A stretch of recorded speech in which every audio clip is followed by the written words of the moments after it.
Hey, it's Kelly. Welcome back to my channel where we talk all about how to glow from the inside out. And today it's May Faves. This is the video where I share with you all the skincare, beauty, and self-care practices that help me glow this month. If you're so ready, give the video a big thumbs up and let's jump in.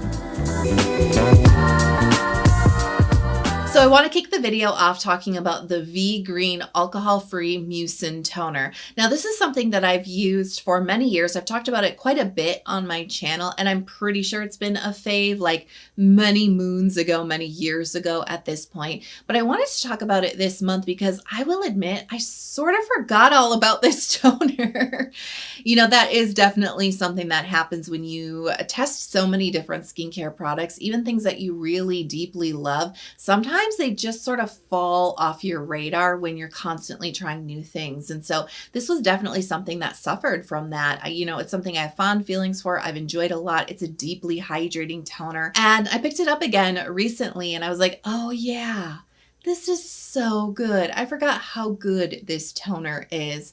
So this actually uses a vegan mucin. It's derived from wild yam root. It's a vegetable mucin, so it's not like snail mucin, but it has similar benefits. And it actually does impart a bit of a plumping body to this toner without like thickness or stickiness or a lot of weight on the skin. It's really interesting texture. It's very runny, but yeah, you can see the plumpness in it, but it just bursts deep into hydration and plumpness deep within the skin. And it's still very light and very breathable at the top, and it doesn't weigh your skin down. So it's like maximum hydration and plumpness without like that heavy weight that can sometimes come with those gel-like textures. It can sometimes feel heavy. And so now that it's been getting warmer this month, it's been the perfect warm weather toner because I get all that plumpness that I really do crave as it starts to get warm. I want that plumping hydration, but I don't want thickness. I don't want a lot of cream layers right on my skin. It's a fine balance as it starts to get warmer. And so this is just really giving my skin that deep drink of hydration. It's really plumping it up. It's making it feel so, so good, but never sticky and never weighed down. And yeah, I really felt compelled to talk about it this month because like I said, I kind of forgot about it and I haven't been talking about it for a while. But then when I put it on my skin, it was like I instantly fell right back in love. And I was like, oh yeah, this is so good. And I would say it's quite underrated in the world of K-beauty and the hydrating toners, right? This just doesn't get the love that it deserves, and it deserves it. It's such a good toner, and I blasted through it so fast. So it's basically empty. I'm counting this as a May empty in my shorts where I talk about the empty products from the month. I did include this in the video that I just filmed because by the time this all gets edited and everything, this tiny little bit that I have left in the bottle, it will be gone, but it was good down to the last drop. I also want to talk about another product from Vegreen that I recently started really incorporating into my skincare routine for the last, I would say, about 2 months now, and that is the Vegreen Rice Daily Moisture Pore Cleansing Oil. So this is a really great oil cleanser. It's very effective. It breaks down makeup and sunscreen like a champ. And I have been gravitating towards this quite a bit, like I said, in the last couple of months, April and now May. And I think it's also another one. Vegreen's just an underrated brand that I just want to shed some light on really quickly. This is like a medium textured cleansing oil. So it's not super duper thin, but it's not really heavy either. It just has a little bit more of a cushiony medium feel as you spread this across the skin. But like I said, it's very effective. It breaks down makeup, waterproof mascara. It's really good for really thick, heavy layers of sunscreen. We're going into that thick sunscreen season. For me personally, I like to really load up on the very heavy, very protective sunscreen when I spend a lot of time outside because, I like to be outside, but I like to stay protected too. And so I'll slather myself in real nasty, thick layers of sunscreen. And this breaks that down like a champ. And it's not filmy. Especially some cleansing oils that have a thicker like texture can sometimes like feel like even after you emulsify it and you start rinsing it just feels like it's still kind of clinging to your skin, and you really have to work in your second cleanser to really break that film down.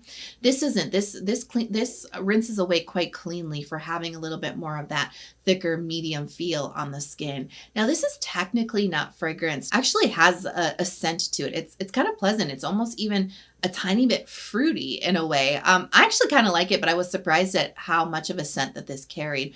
But I've never had any irritation from this whatsoever. And so I wanted to shed some light on it because, like I said, Vegreen just like is very underrepresented in K-beauty content, in my personal opinion, but they offer some really solid products. Now let's talk about the Neostrata Intensive Therapy Eye Cream. Now this is something you've seen in a couple of my skincare routines over the last month or so. And what have I been saying? Because I'm very cautious about my eye cream reviews of like, I don't know, I just started using, not really sure about the benefits yet, like stay tuned. Or I said, it's been a few weeks now and I'm feeling positive, but I'm not ready to say anything yet, but I am ready to say something now. And what I'm really noticing with this eye cream is it's a really good brightening eye cream.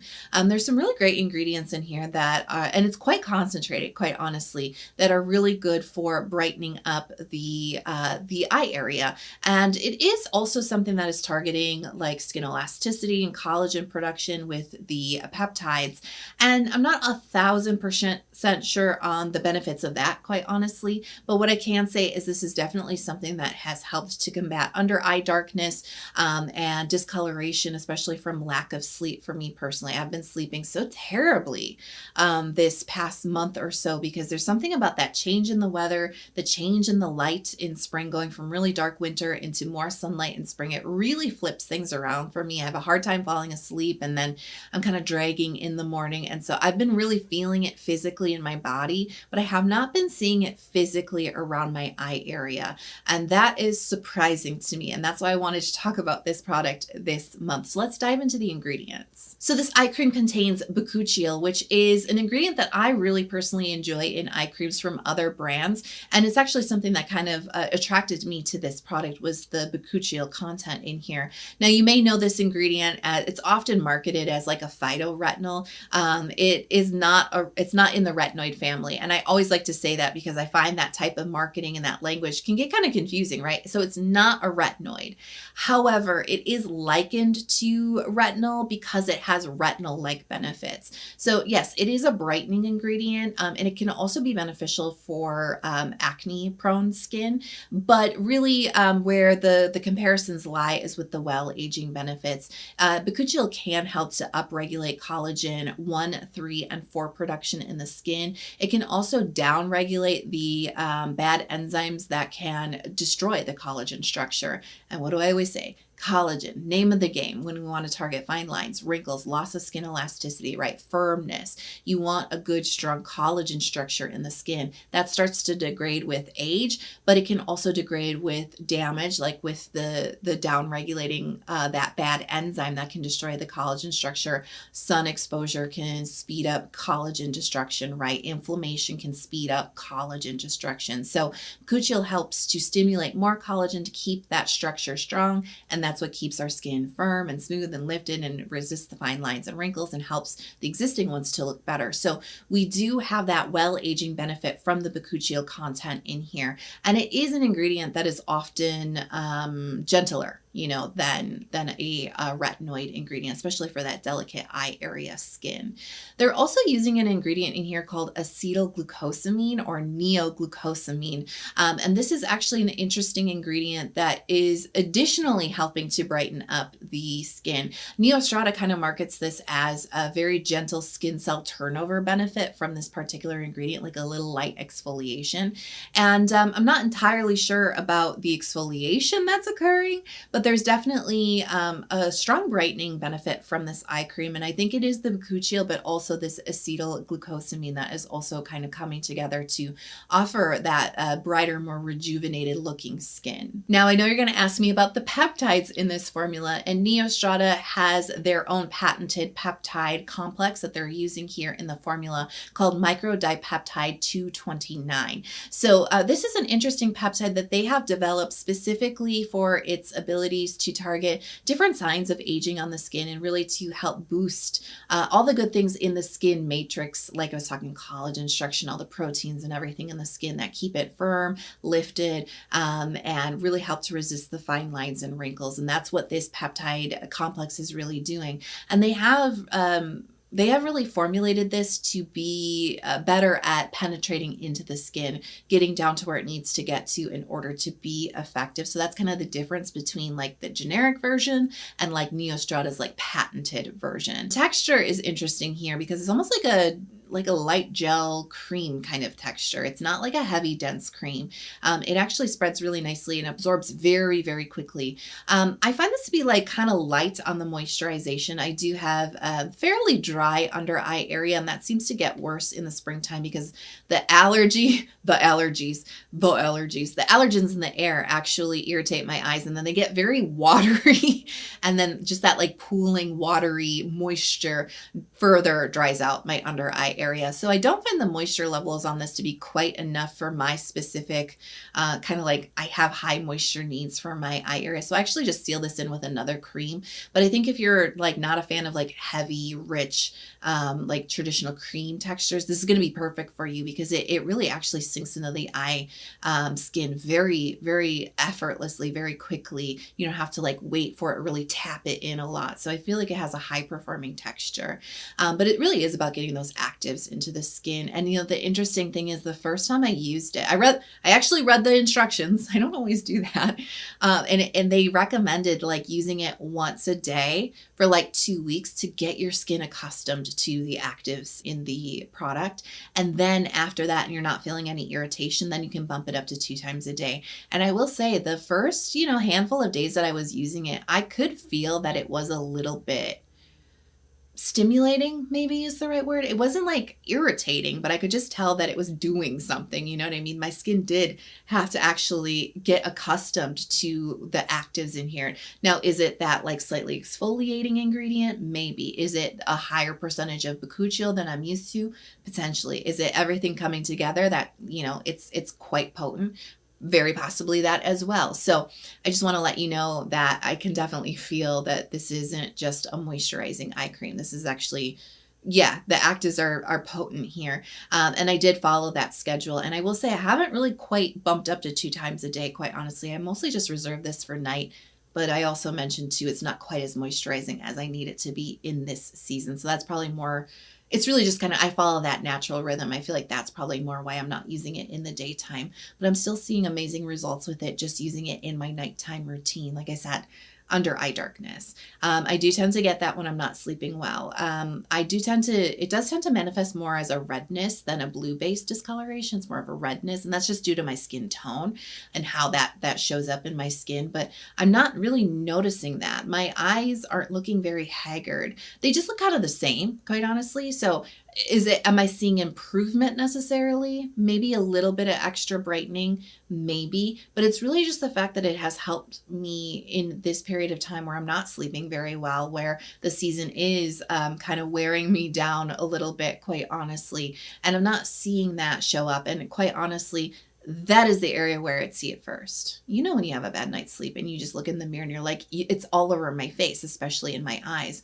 And I'm just not really getting that from using this when using this eye cream. So that's why I've decided to include it in this month's video. I still, you know, obviously want to test it to the end of the tube and see if maybe it has helped me with a little bit more collagen and maybe some firming and maybe plumping out some fine lines. I definitely want to continue to use this and continue to monitor the results, but I feel so strongly about what it's been doing for my skin this month with the brightening, with helping to keep the area strong and rejuvenated, even though I don't feel that way internally. Next, I want to talk about the K18 Astrolift Reparative Volume Spray. Now, I think this is a new release from K18, and I will be honest with you, you know, the brand actually sent this to me, and I was like, oh, this will be kind of fun to try out, but it's not really like a product that is part of like my core hair care routine. You know how I am. I'm kind of basic with my hair. Not basic, I'm very straightforward, and I like to not spend a lot of time. I'm not very fussy. I spend all my time on my skin, right? So I like to really streamline my hair care routine, and that's just a philosophy that's just who I am, right? We all have that area where we're like, I don't like to spend that much time on it. So I was like, oh, this will be fun to like play around with, but whatever. I'm not like, it's not really like a core thing that I like to bring into my hair care routine. Okay. I want to bring it into my core hair care routine. And I have been doing it since I started using this. This actually delivers. This actually gives you volume at your roots. And I will say that, like, I have very thick hair, but volume is something that I do struggle with because my hair is thick, it's heavy, it's long. And so it can actually get quite weighed down just by the weight of it. And because I am very straightforward with my hair care, I don't like to spend a lot of time building volume manually, right? With a round brush and a hair dryer.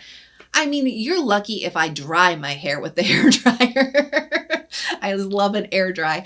But I've never figured out that rhythm. It's just so awkward. And then my shoulders get really tired and I just cannot be bothered with the fussiness of it. But I've been using this spray when I get ready to blow dry my hair when it's still damp from washing it. You know, just kind of like lift up the roots and spray really around the crown of my hair, right at the roots. And this smells really good too. It actually has kind of like almost like a warm vanilla smell. That's actually I really like it. And then I can kind of smell it on my hair very faintly for that day after. And it's like, I smell so good. But anyways, that's how I use it. You can also use it on dry hair too before styling to build volume. I haven't done that quite yet, but it's been working really well for blow drying because, like I said, I don't like to mess around with the round brush and all of that. So I'm just like a very let's get this dry real fast. But this really aids the drying process. I feel like my hair does dry faster when I use this, but also I get so much more volume very naturally at my root without any heat products, without any rollers, without any of that. And I was really impressed, and it lasts too. This is second day hair. And I have some very nice, very natural. And I'm saying this isn't even the most styled that I and volume that I get from the spray. This is a second day hair and I still have a lot of natural hair. I've slept on it and I still have some really nice lift at my root that, like I said, can be hard for me to achieve because of the weight of my hair, especially on second day hair. So I just really like it. It's not crunchy either, which I was afraid it was going to start drying out because, sometimes those volumizing sprays, they really rely on drying out the oils to get the lift. This isn't doing that at all. So I don't get crunchy or dry or brittle feeling hair. It's actually, it's the whole K18 repairing kind of bonding system. So it has that peptide in it that's actually supposed to make your hair stronger. So yeah, I've really been enjoying it. I didn't think it was going to be something that I would use every time I wash and dry my hair, but it's something that I've been using every time and I've been getting great results. And I think really when it comes down to it, the fact that it's just a very effortless, easy step, just spray and then dry. So let's talk about the inner glow for May. Now, this is a segment of the video where I talk about the self-care practices that helped me glow this month. Because, really, if you're chasing that glow, it's not just about what we put on our skin, the skincare and beauty products, right? That's only one part of the glow, but it's really also about how we take care of ourselves from the inside out. So this month I've been thinking about change in appearance. I don't know if you noticed, but I've been parting my hair to the side recently in the last month or so. I was just really craving a change. I was like, I've been doing the same thing for a while, want to switch it up. And my hair just kind of fell to the side. And I was like, I feel like more mysterious with my hair, a little bit more on the side. And so I started embracing it and styling my hair a little different, but also I've been playing around with some different fashion things and stuff too. I've just been kind of craving a change in appearance. But I will say, yeah, definitely that's the fun change in appearance, or you want to experiment a little bit and spice it up. But I will also say that I've been looking in the mirror and I've been like, oh, you're looking a little different. I'm 36, so there's some changes that I'm like, oh yeah, we're right on time for some of this, for sure. Yeah, definitely as you get older, you start to kind of ruminate a little bit on a change in appearance, for sure. And I will say I'm in a kind of a unique position because, I've been showing up online multiple times a week for years now. I started posting consistently here on YouTube in 2018. So when I scroll back through some of my older content, it's very disorienting to look at some of those older videos. And I'm like, I don't even recognize recognize myself. You know what I mean? Like, I don't even look like that anymore. Like, why don't I look like that anymore? It's like, no, you're not going to look the same at 29 as you do at 36. Like, it's not possible. But the interesting thing is, especially being in the skincare space, right? And the skincare hobby is like, we are often fed the message that it is totally possible to look the same at 29 or at 36 as you did at 29. Like, and in fact, not only is it possible, but that should be the goal. And like, actually, you should not have had a significant change in your appearance or in your skin from those ages. And that is toxic. Like, I'm just going to say it, like, that is so fundamentally toxic and so negative, and it has caused so many issues for so many people.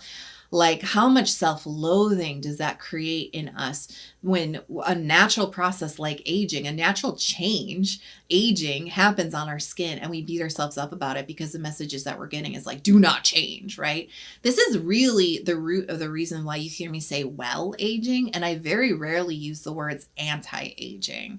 And that is because well aging to me is just so much more positive. You know, it really is about embracing the idea and accepting the idea you are going to get older, because that is life. Life is change, right? We will change from year to year to year, and it will show in our physical appearance. Embrace that. Know that that's going to happen. And also know the techniques that will help you to do that as well as you possibly can. It's positive. Anti-aging just fundamentally is not, right? It's about stopping the clock. It's about trying to claw your way back, claw the years back, right? And I think that it's completely fruitless to try to do that, because we can't. Like, you can't be the same person year after year after year. I mean, you can, but it's not great, right? Like, I will say, I don't look the same as I did when I was 29, but I feel so much better. Like, I love who I am today. You know what I'm saying? Like, who I was then, like, I loved her too, but like, I love who I've evolved to become since then. And I wouldn't trade that for looking younger. There's no way. There's no way. The things that I know now, the life experiences that I've had now, you know what I mean? The confidence that I have gained now at this age, I would never trade that for a way to look. I feel like it really comes ultimately down to accepting change, because change is inevitable, right? Like, it is a process of life. It is the flow of life. And if you resist change, you are going against the flow of literal life, right? And that's what I'm talking about. Like, people who are trying to resist that change, they're not happy. And, you know, the interesting thing is, the people that I know in my life who are so radiant, and I'm not talking about like your skin, like, I'm not talking glass skin. I'm talking people who are radiant with joy. Their presence is like, you're so happy to be in their presence. They walk into a room and they light it up with their energy, right? And with their joy and everything. You get to know those people and you realize they've been through so many challenges in life. It has not been served to them easy. They have been through challenges. They've been through mega changes in their life. And really the reason why they are so magnetic, right? And so vibrant is because at some point in their life, they realized that they had to go with the flow of those changes. And there's a beauty to that. There's an inner glow to that, right? That is palpable, that you can see, that you can feel from these people. And the people who are trying to resist change just don't have that. Really embracing the idea of, yeah, I'm going to get older. That's inevitable. But like, I would not trade who I am today for a younger version of myself. There's no way. There's no way. When I kind of really realized that that's kind of where I stand, right? And that's really truly how I feel in my soul about it. It really means, like, when you look in the mirror, you feel so much more self-acceptance. You feel so much more comfort in your own skin. And I understand that, like, self-love is hard. It's hard. I'm kind of resisting that word because you don't always feel that on any given day, but there is a certain level of comfort that you feel when you look in the mirror, when you accept the change, right? And you know that it's inevitable. And not only is it inevitable, but it can actually bring you to a better place, and it can actually bring beautiful things. And that's the beauty. There is a beauty in getting older. There is a beauty in change. And I feel like that message isn't given in this space nearly as much as it needs to. And so, yeah, that's what I've been thinking about a lot this month. I hope that it resonated. I hope that it helped you out. And I would be really curious to hear about some of your favorite, not only skincare and beauty products from the month, but maybe some things that you've been doing to nurture your inner glow. Let me know in the comments below. If you love the video, you watched all the way through, but for some reason you haven't hit subscribe yet, please come join our skincare community, especially if you're passionate about skincare and self-care at the same time. That's what my channel is all about. I love you so, so much. I want to encourage you to keep shining your light no matter the changes happening in the world or in your life. We need your bright light. I love you so much, and I can't wait to see you in the next video. Bye.